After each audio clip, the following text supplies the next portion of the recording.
നമസ്കാരം. ഗസയിലെ ഹമാസിന്റെ തുരങ്കങ്ങൾ കുപ്രസിദ്ധമാണ്. ഇസ്രയേലുമായി ഏറ്റുമുട്ടൽ രൂക്ഷമായിരുന്നപ്പോൾ ആയുധ സംഭരണത്തിനും ആക്രമണ ആസൂത്രണത്തിനും ഒളിത്താവളമായിട്ടാണ് ഹമാസ് ഈ തുരങ്കങ്ങളെ ഉപയോഗിച്ചിരുന്നത്. ഹമാസിന്റെ സുപ്രധാന തുരങ്കം നവംബറിൽ ഇസ്രയേൽ പ്രതിരോധ സേന കണ്ടെത്തിയിരുന്നു. 7 കിലോമീറ്റർ നീളവും 25 മീറ്റർ ആഴവും 80 മുറികളും അടങ്ങിയ തുരങ്കമാണ് IDF കണ്ടെത്തിയത്. ഇപ്പോഴത്തെ ഗസയിലെ ഹമാസിന്റെ ഏറ്റവും വലിയ ഭൂഗർഭ ശൃംഖലകളിൽ ഒന്നിന്റെ ഉള്ളിൽ നിന്നുള്ള ഞെട്ടിക്കുന്ന ദൃശ്യങ്ങൾ ആദ്യമായി പുറത്തു വന്നിരിക്കുകയാണ്. ഇസ്രയേൽ പ്രതിരോധ സേനയ്ക്കൊപ്പം റഫേലെ തുരങ്കം സന്ദർശിച്ച മാധ്യമപ്രവർത്തകയായ നതാലി ലിസ്ബോണയാണ് ഉള്ളിലെ ഭീകരമായ അവസ്ഥകൾ റിപ്പോർട്ട് ചെയ്തത്. 7 കിലോമീറ്റർ നീളമുള്ള ഈ തുരങ്കം 80 ഒളിത്താവളങ്ങൾ ഉൾക്കൊള്ളുന്നു. കൂടാതെ ഈജിപ്ത് അതിർത്തിയോട് ചേർന്നുള്ള ഫിലാഡൽഫി ഇടനാഴിക്ക് സമീപമുള്ള ജനവാസ കേന്ദ്രത്തിന് താഴെയാണ് സ്ഥിതി ചെയ്യുന്നത്. തുരങ്കത്തിന്റെ പ്രവേശന കവാടത്തിലൂടെ ഇഴഞ്ഞു കയറിയ നതാലിയുടെ വിവരണം ഇങ്ങനെയാണ്: ഇടുങ്ങിയ സ്ഥലങ്ങളോടുള്ള ഭയമുള്ളവർക്ക് ഇവിടെ പ്രവേശിക്കാൻ സാധിക്കില്ല. ചില മീറ്ററുകൾക്ക് ശേഷം തല കുനിച്ചുകൊണ്ട് നടക്കാൻ കഴിഞ്ഞെങ്കിലും പലപ്പോഴും തല മുകളിൽ തട്ടി.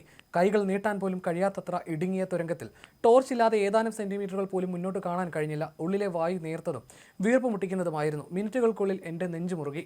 ചൂടെന്നെ കീഴടക്കി. സംസാരിക്കാൻ പോലും പ്രയാസപ്പെട്ടു. ഭീകരർ ഇവിടെ ഇല്ലെന്നറിയാമെങ്കിലും തിരികെ ഓടി രക്ഷപ്പെടാനാണ് തോന്നിയതെന്നും റിപ്പോർട്ടർ വെളിപ്പെടുത്തി.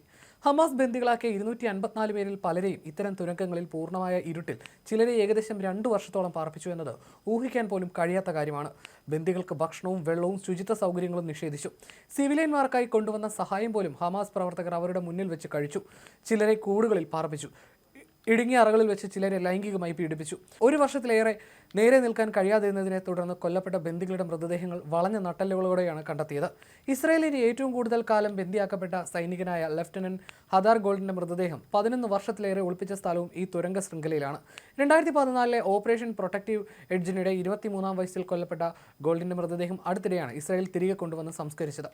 റഫ ബ്രിഗേഡ് കമാൻഡർ മുഹമ്മദ് ഷെബാനെ ഉൾപ്പെടെയുള്ള മുതിർന്ന ഹമാസ് കമാൻഡർമാർ ഈ തുരങ്കപാത ഉപയോഗിച്ചിരുന്നു. ഈ തുരങ്ക ശൃംഖലയ്ക്ക് തൊട്ടടുത്ത് UNRWAയുടെ കെട്ടിടവും സ്കൂളുകളും പള്ളികളും സ്ഥിതി ചെയ്യുന്നുണ്ട്.